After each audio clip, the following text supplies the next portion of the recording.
You will need 2 or more scraps of fabric, both the same size.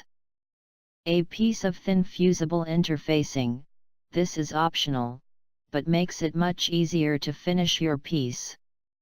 As far as tools go, you will need a roller cutter and a sewing machine, with the ability to satin stitch or zigzag. Although you do only need 2 pieces of fabric, it is important to know that they need to be the same size and shape. Rectangles are easiest. The fabric you create will also be the same size. If you prefer, you can use more than 2 pieces of fabric, that is the subject of another video. Basically, all you would do is join the 2 smaller fabrics together to make the same sized piece as the third and largest fabric piece. Then continue as shown in this video. Iron the first fabric piece so there are no creases or wrinkles in the fabric and place it on a cutting board. Using the roller cutter, cut the fabric into strips at least 1 inch or 2.5 centimeters wide. The example you saw at the beginning of this video has strips roughly 2 inches or 5 centimeters wide. Very narrow strips take a lot of sewing and care. As you are cutting the fabric, create some curves. This will give the finished work some distinction and it will not become boring and predictable. Each of the squares, for want of a better word, will be a different size and shape. You can't cut the fabric wrong, as long as all the strips are cut in the same direction. Now for the second piece. Iron the second fabric piece. Place the second fabric piece on the cutting board, away from the first. We are now going to cut this fabric into strips, much the same as the first, but in the opposite direction.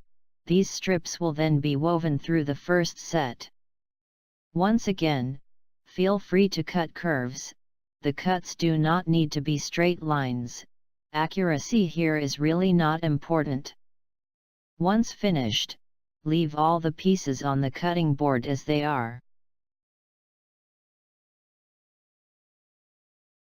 Transfer the strips keeping the same order, on top of the interfacing. Pin one end of the strips to the interfacing. If necessary, trim off any interfacing that extends past the fabric strips. Now the fun part, when you can start to see the results of your labor. Take the first of the second set of strips and weave it over and under the first set, making sure that the edge of the strip is pushed high into the first set of fabric strips. The strips are woven between the first fabric and the interfacing, if you are using it. You may need to remove some, or all of the pins to make this easy.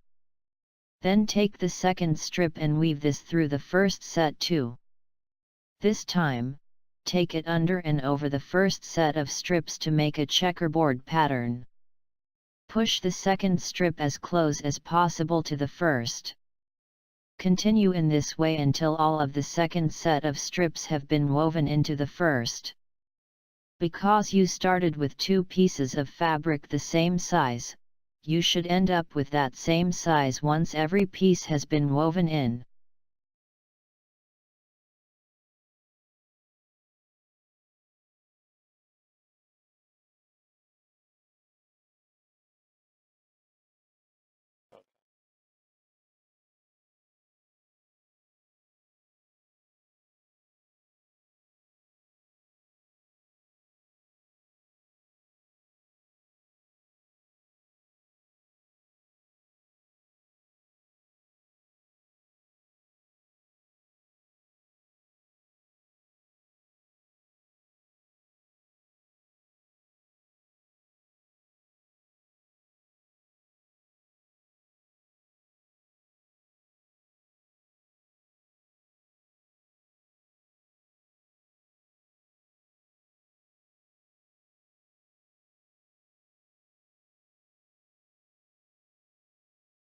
If necessary, trim excess interfacing front around the woven fabric.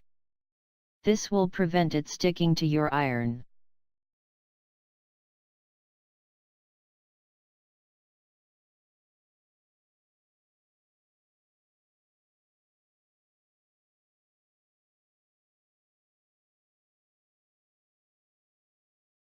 If you are using the interfacing, which honestly, does make the final step much easier and makes your new fabric far more robust. Use a hot iron, carefully press the fabric strips onto the interfacing, making sure you do not disturb the lie of the fabric strips. You will need to remove the pins.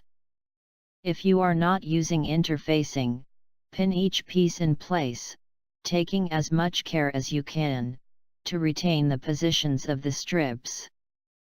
Now you have a fabric that is almost complete. Okay, so now we come to the final part of our design, the sewing.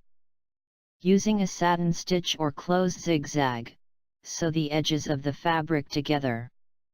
Complete each seam in one direction first, then turn the fabric and sew in the other direction. Having ironed the strips onto fusible interfacing will help this step, as the fabric pieces are reasonably stable and tend not to move. Consider using a contrasting thread to give more personality to your fabric.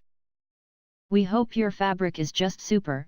We find this is a very satisfying method of manipulating fabric. You can use it for all sorts of purposes, bags, vests, hats, whatever. You can team the new fabric with other purchased fabric for great effect. Remember that this same method can be used to create any number of different styles of fabric, just like this other sample. Use your imagination and your stash of fabric scraps to make any number of interesting pieces of fabric. Thanks for watching our video. Head over to our website, www.patternsplace.com, where you can sign up for our newsletters for more great patterns and ideas. We'd love to see your take on these ideas, so please feel free to leave a comment or some pictures of your finished project.